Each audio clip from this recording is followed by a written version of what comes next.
right, Bubba, here we go, man. You got your wish. The world is changing very fast. How are you, man? What's up, Big Beat? How are you, brother? What's going on here? I'm good. Look, we had a pretty wild start of the week here with silver pushing all the way to the top here to 118, was it 117, 118 there on the top? What are we talking about? Why is silver pushing like this? Well, I think you're in the big chase right now. This is the FOMO trade, the fear of missing out. I think you saw it in both gold, silver, and even platinum yesterday, where we had these wild, crazy up moves, and there was no stopping it until suddenly, at some point, they stopped and they gave up a big part of their gains. And of course, other than gold, are lower again this morning. And I think that's very typical of a temporary top. Anyways, I mean, listen, you and I don't predict overall markets, but certainly the trading action suggests that we should see some lower prices here. You and I have talked about it the last couple of times that, listen, you can't really go out and sell it right now. I mean, you can sell in the futures market, but if you go out and try to sell your physical, the spot bid's going to be under spot by 10 or 15 or $20 right now if you want to find a buyer and want to get out, which tells you that we've probably peaked. Yeah, I've heard that quite a bit last few days. Yeah, and you look at it, they're trying. I heard several people try to call me and say, hey, you know anybody who wants to buy silver? And I'm like, I really don't. If you do go to the pawn shop in the corner, they'll be like, yeah, we'll give you $80 for it, right? So that's where I think silver's going back to about 85. I know that I saw Citigroup raising their per ounce to 150, but I just don't see that.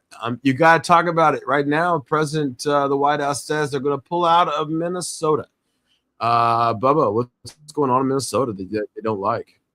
I mean, I think Minnesota is a disaster area. I think Minnesota is like a third world country, and they don't do anything good in Minnesota as far as I know and as far as I can see. I mean, we go back, to the George Floyd shooting. They didn't do a good job at taking care of the officer that shot him. He should have been disciplined right away.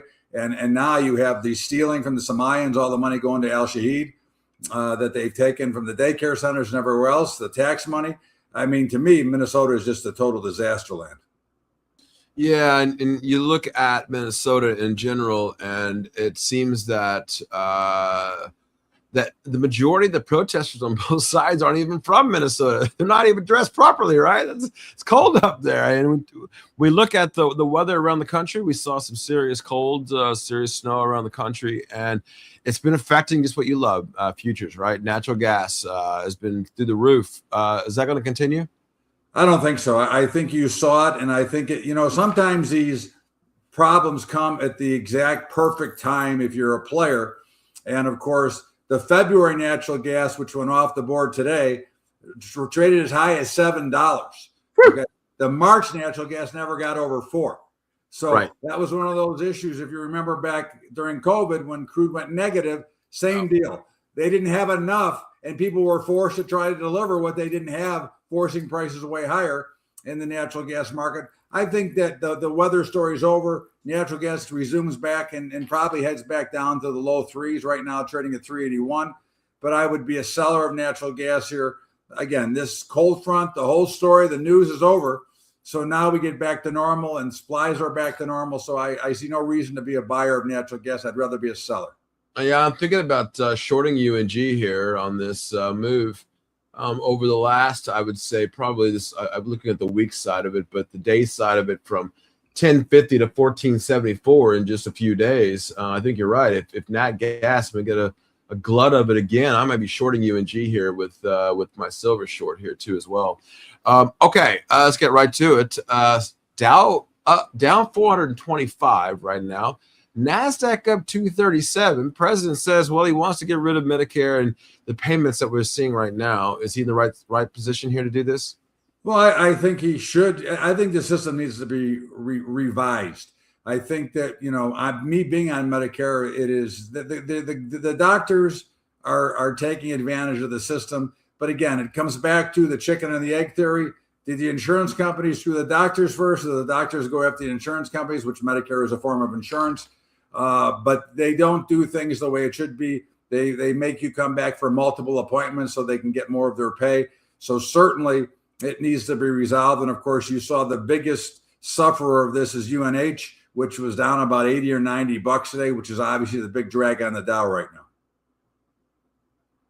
You got UNH. You've also got CVS. You got them all. They're all getting smacked right now. And these are American companies, actually, and these aren't like some foreign companies. So I'm liking that, and I'm going to do it right while we're talking here on with you and me. I'm actually going to short about 10,000 shares here of UNG while we talk about it right now. I kind of like this. I don't blame you. I'm going to sell the futures right now. How's that?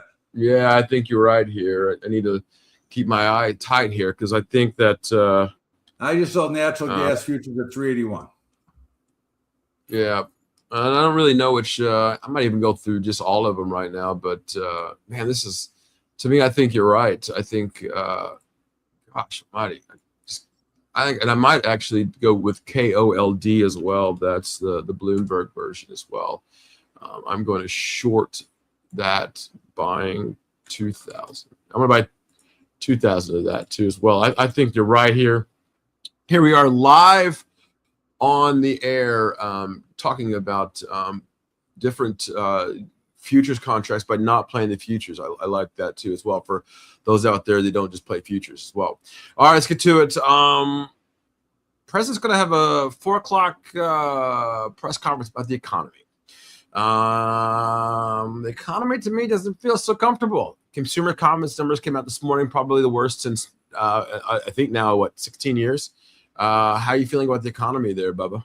I think the economy sucks. I think the president is wrong touting how great the economy is. Certainly, if you're in the upper 10%, yes, the economy is great. But if you're in the rest of the mass of the population is struggling, they're struggling to eat, they're struggling to stay warm. And you can see that, just look at the price of crude oil.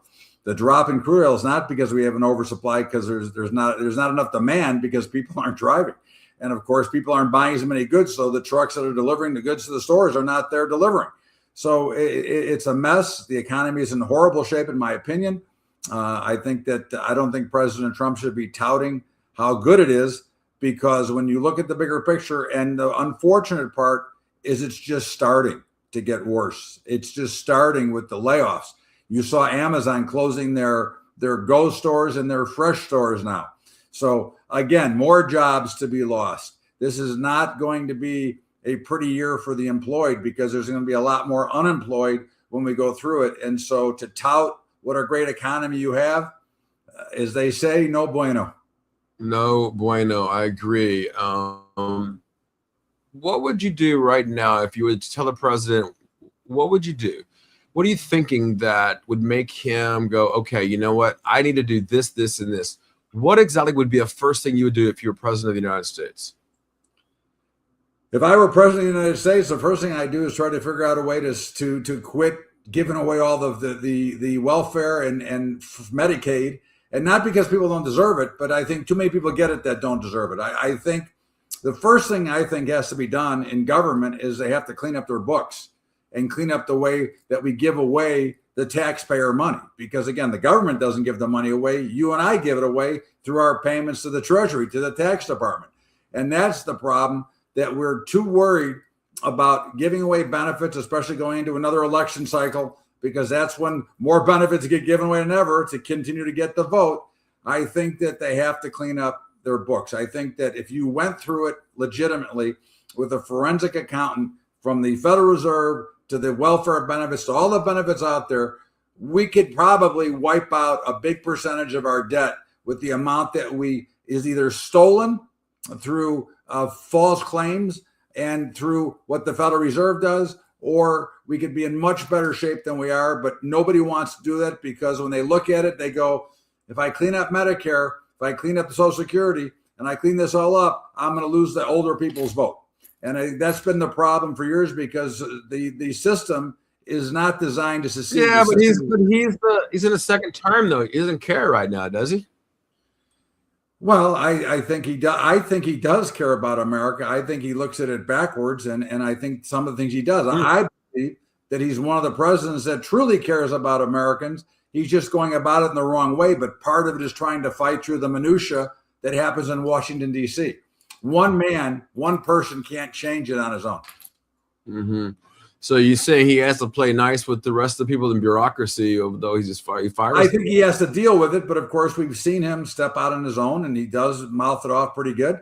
And listen, he got exactly what he wanted so far out of Greenland, and with all that stuff we talked about last week, look at how it kind of resolved itself. So the art of the deal, and he's a pretty good deal maker. Like him or not, I happen to like him, but like him or not, he's a pretty good deal maker, and he does a lot of things that a lot of people don't agree with. But at the end of the day, he kind of gets what he wants as well.